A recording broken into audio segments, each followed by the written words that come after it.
But what color was Bogey's hat? And what color was Bergman's coat? We want to know, don't we? Well, no, not really.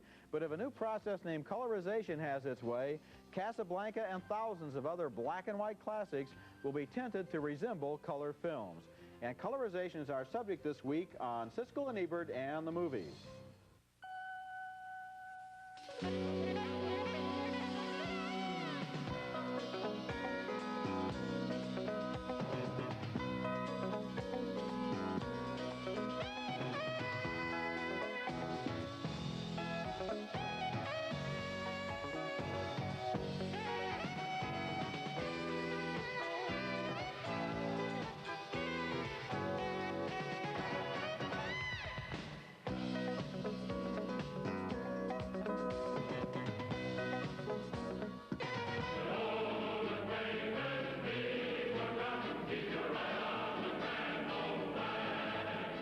That's the classic Yankee Doodle Dandy in color. Aren't you glad to know, boys and girls, because that movie was made in black and white before you were born, that the colors of the American flag are red, white, and blue.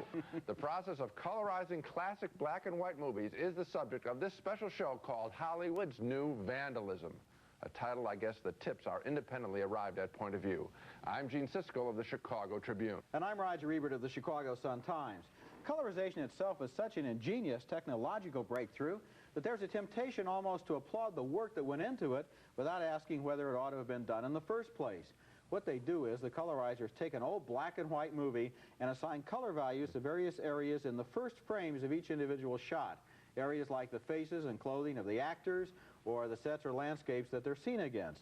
Then a computer takes over and does the dirty work, individually colorizing thousands of frames so that the result is a movie that looks like it was shot in color. Well, it sort of looks like it was shot in color. In fact, what it really looks like is it was shot in black and white, and then somebody tried to paint the black and white into pinks and blues and things, but we'll get to that in a moment. With a spray can. With a spray can, okay? The two major players in the colorizing industry are Colorization Incorporated in Toronto and Color Systems Technology, which is based in Marina del Rey, California, and which currently has a deal with Ted Turner's Atlanta Superstation to colorize 100 old MGM and United Artists classics, movies that Turner bought when he bought the MGM library. Turner recently broadcast Yankee Doodle Dandy on WTBS, his station, and some of the other classics that will be colorized include Errol Flynn and Captain Blood, so now we can see that the blood was red.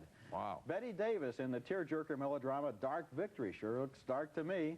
Humphrey Bogart as a killer on the loose in High Sierra. Those mountains were green and they had rocks in them that had colors on them. And Bogart again in John Huston's classic thriller The Maltese Falcon, and I'll bet you that that falcon was black. That movie is going to broadcast on Turner's station in November. Meanwhile, the Frank Capra classic It's a Wonderful Life will play in a colorized version on many different stations around the country this holiday season, and it's already available in video stores. It's a safe bet that John Huston won't be watching when Ted Turner plays the colorized version of The Maltese Falcon in November. John Huston has joined many other members of the Directors Guild of America in describing the process of colorization as cultural butchery. It's also a little bit of economic butchery, too, because if people are wondering why some of these titles were selected, for example, It's a Wonderful Life, it's because the film, as you know, is out of copyright. Anyone can do anything they want with it. Television stations can run it for free, and people with color computers can now colorize it and sell it as their own. And again, as a result of that, the fact is that in a way the colorizers are appropriating somebody else's work, because Frank Capra makes no money from this movie, Jimmy Stewart makes no money from this movie, the writers, the technicians make no money, only the colorizers have found a way to make it new and sell it again. And the guy who shot it in black and white and put all the effort in getting the lighting in black and white, he doesn't make a penny either. Forget about him. Both Jimmy Stewart and Frank Capra have publicly pleaded that the colorizers leave It's a Wonderful Life alone. But, as you said, it's out of copyright, and therefore, like a lot of these movies, it's defenseless. Some of my favorite movies, like The Third Man, are out of copyright. They can do anything they want with it, and yet, not a single major movie director anywhere in the world is in favor of colorization. Not one. Directors and a lot of other film lovers believe that black and white films were shot that way for a reason, and they should be left the way the original artists intended them to be done. But colorized movies are turning up on television, and the video stores are full of them. The colorizers seem to feel that there's something missing from a black and white film, as if the film were somehow handicapped by not being in color. Even recent films that deliberately were shot in black and white, even in a color period, are now being colorized. Here's an example of that. George Romero's 1967 horror film, Night of the Living Dead.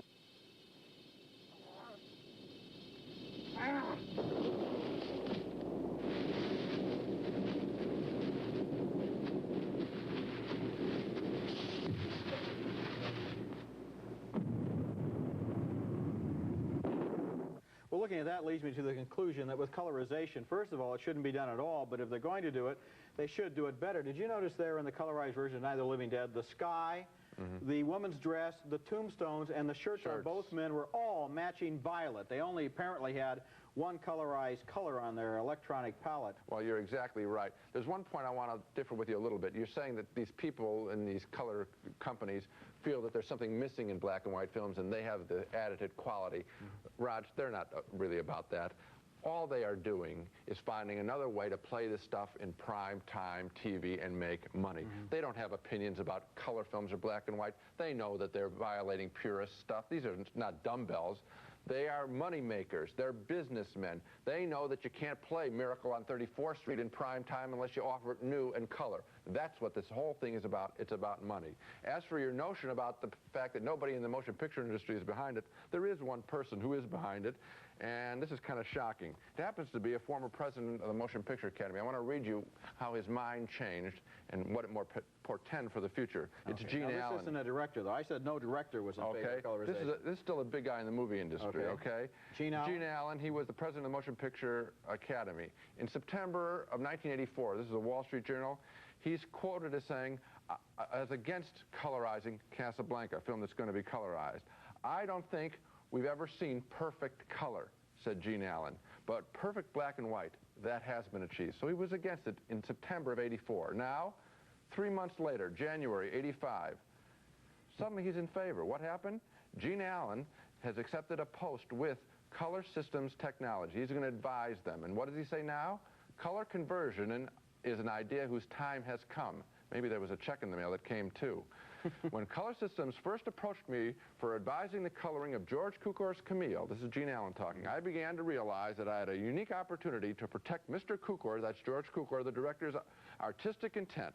Having worked with him for 18 years, I felt it was almost an obligation. Yeah, if it was such an obligation, why didn't he do it while George Cukor was alive? I can only imagine what George Cukor would say about a colorized Camille. What's going to happen, though, I'm afraid, is that Gene Allen may be at the beginning of a shameful parade of people who are going to go over to colorization because there's so much money in it. Yes, there is a lot of money. Right now, it's brand new. It's easy for everybody to say, oh, black and white is sacred, let's not colorize.